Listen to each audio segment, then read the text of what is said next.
Welcome friends, Mpsc IQ मध्ये तुमचं सर्वांचं स्वागत आहे. मित्रांनो, आज आपण आधुनिक भारत या विषयावरील महत्त्वपूर्ण असे दोन टॉपिक आणलेत. ते म्हणजे 1857 जो 1857चा उठाव झाला त्यापूर्वी झालेले प्रमुख उठाव, दुसरा एक कॅबिनेट मिशन जे 1946ला आले. त्याच्यावर हा व्हिडिओ असणार आहे. प्रश्न असणार आहे, त्यावर स्पष्टीकरण असणार आहे आणि जी इतर माहिती ती सुद्धा इथे सांगितली जाणार आहे. तर पहा मित्रांनो, पहिला क्वेश्चन आहे, खालीलपैकी कोणता उठाव हा सर्वात आधी झाला होता? पर्याय बघा, पहिलं भिलांचा उठाव, दुसरा संन्यासी उठाव, तिसरा कित्तूर उठाव, चौथा आहे सातारा उठाव. जे आन्सर आहे मित्रांनो ते आहे 2 नंबरचं, जे संन्यासी उठाव आहे.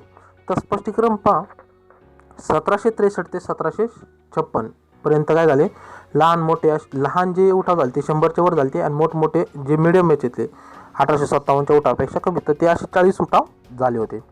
दुसरं संन्यासी, जमीनदार, शेतकरी हे सुरुवातीचे उठाव करणारे नेतृत्व यांनी केले होते. संन्यासीचा उठाव हा का पहिला मानला जातो? त्याचं कारण असं की यांनी पहिला समूह आहे की ज्यांनी एकजुटीने हा उठाव केला होता. म्हणजे टोळ्यांनी नव्हता केला, तर एकजुटीने हा उठाव इंग्रजाविरुद्ध केला होता. त्यानंतर 1763 ते 1800 दरम्यान, 1763 ते 1800 पर्यंत हा उठाव चालल्यामुळे, कोणता संन्यासी उठाव चालल्यामुळे यांच्या गाथांना बंकिमचंद्र चॅटर्जी यांनी काय केलं, आनंदमठ या पुस्तकात उल्लेख केला आहे. तर कोणत्या संन्यासी जे उठाव झाला त्या उठावांचा उल्लेख बंकिमचंद्र चॅटर्जी यांनी काय केलं, आनंदमठ या पुस्तकामध्ये उल्लेख केलेला आहे. संन्यासी उठावानंतर चुवार सुद्धा म्हटलं जातं उठाव झाला. तो कितीपर्यंत चालला? 1766 ते 1772 पहिला टप्पा, नंतर दुसऱ्यांदा 1795 ते 1816 पर्यंत हा दुसरा टप्पा. यांचं जे स्थान होतं बंगाल, बिहारच्या आसपास, बिहारच्या जे 5 जिल्ह्यामध्ये हा उठाव चालला, बंगाल आणि बिहारच्या 5 जिल्ह्यामध्ये. त्यानंतर जी इतर माहिती या उठावाबद्दल, तर बघा जे प्रमुख उठाव झाले सुरुवातीचे काही दिलेत मी एक्झाम्पल म्हणून, आणि क्वेश्चन विचारू शकतात, जोड्या लावायला सुद्धा विचारतो, किंवा जे साल आणि उठाव देतील, किंवा उठाव आणि त्याचं नेतृत्व कोणी केलं असा क्वेश्चन टाकतील. तर बघा, संन्यासी उठाव झाला तो कोणी केला? हा केना सरकार व दिरजी नारायण यांनी केला. बिहार व बंगाल येथे केला 1763 ते 1800 दरम्यान. दुसरा चुवार उठाव हा 1798 मध्ये झाला, बंगाल येथे नेतृत्व केला बुरजन सिंह यांनी. तिसरा उठाव नंतर भिल्ल उठाव हा 1825 ते 1831 दरम्यान झाला. हा पश्चिम घाटात झाला म्हणून असं ओळखलं जातं. नेतृत्व सेवाराम यांनी केलं. रामोशी उठाव हा 1822 ते 1829 मध्ये झाला. नेतृत्व चित्तार सिंह यांनी केले. नंतर कित्तूर उठाव हा देसाईंनी केला 1824 मध्ये, कर्नाटक येथे कित्तूर जिल्ह्यामध्ये. संस्थाळ उठाव 1855 ते 1857 दरम्यान झाला, बंगाल, बिहार येथे. नेतृत्व केलं सिद्धू व कान्हू यांनी. दख्खनचा उठाव हा 1874 ते 1875 मध्ये झाला, तो महाराष्ट्रामध्ये झाला.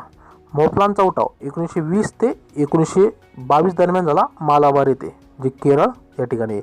त्याचं नेतृत्व हे अली मुदालियार यांनी केलं. सातारा उठाव जो महाराष्ट्रात झाला तो 1841 मध्ये झाला, कारण याचं इंग्रजाद्वारे जे सातारा शासक होता प्रतापसिंह, याला शासकाला हटवल्यामुळे हा उठाव झाला होता. त्यानंतर बघा दुसरा क्वेश्चन कॅबिनेट मिशनवरचा.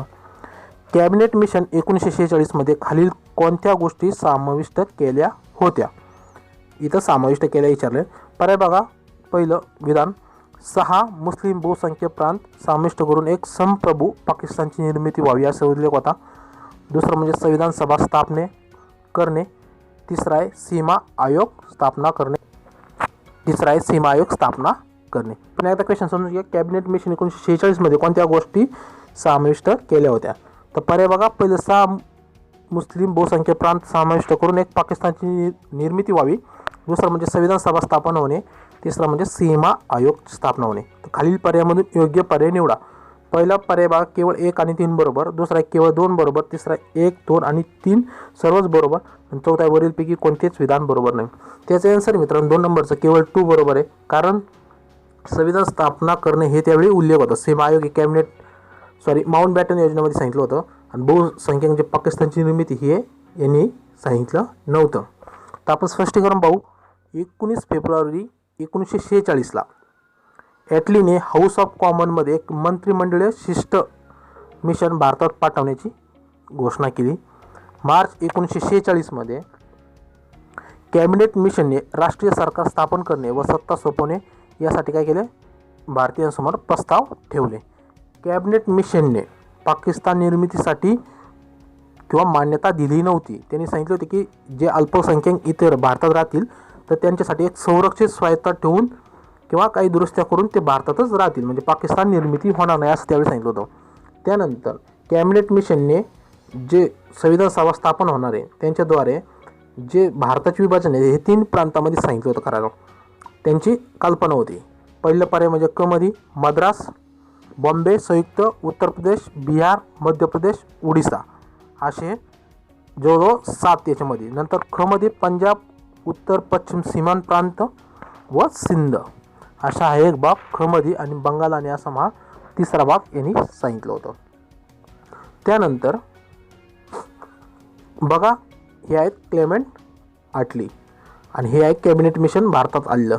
बघा रक्षा, विदेशी मामले आणि संचार यांचं नियंत्रण केंद्र स्वतः नियंत्रित करतील. म्हणजे जे केंद्राकडे राहणार आहे कोणते विषय राहतील, रक्षा करणे, विदेशी मामले आणि संचार. दुसरं विधान का सत्य आहे, कारण स्वतंत्र आणि संघीय भारतासाठी एक संविधान सभा स्थापन करणे, त्याद्वारे एक संविधानाची निर्मिती व्हावी असं कोणाला वाटत होतं, कॅबिनेट मिशनला, जे 1946ला भारतात आलं होतं.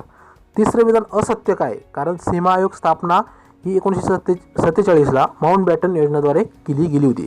त्याच्यामुळं 1946ला जे कॅबिनेट मिशन आलं याच्याद्वारे सीमा आयोग स्थापन केलं गेलं नव्हतं. जी इतर माहिती बघा, एक आपण म्हणतो बघा क्रोनॉलॉजी विचारतात आपल्याला. बघा पाकिस्तानची मागणी ही 1946ला झाली होती. त्यानंतर क्रिप्स मिशन भारतात 1942ला आलं होतं.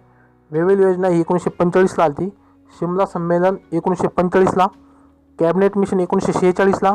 जे कॅबिनेट मिशन आलं होतं त्याचे अध्यक्ष होते पॅथिक लॉरेन्स, स्टॅफर्ड क्रिप्स आणि अलेक्झांडर असे 3 जण होते. त्यातला अध्यक्ष होता पॅथिक लॉरेन्स होता. ॲटली यांची घोषणा 1947ला आली भारताला स्वातंत्र्य द्यायची. नंतर माउंटबॅटन योजनेद्वारे भारताला एक स्वातंत्र्य भेटलं. ते आली कधी, 1947ला. 15 ऑगस्ट 1947ला काय झालं, भारत हा स्वप्रभू देश असा बनला.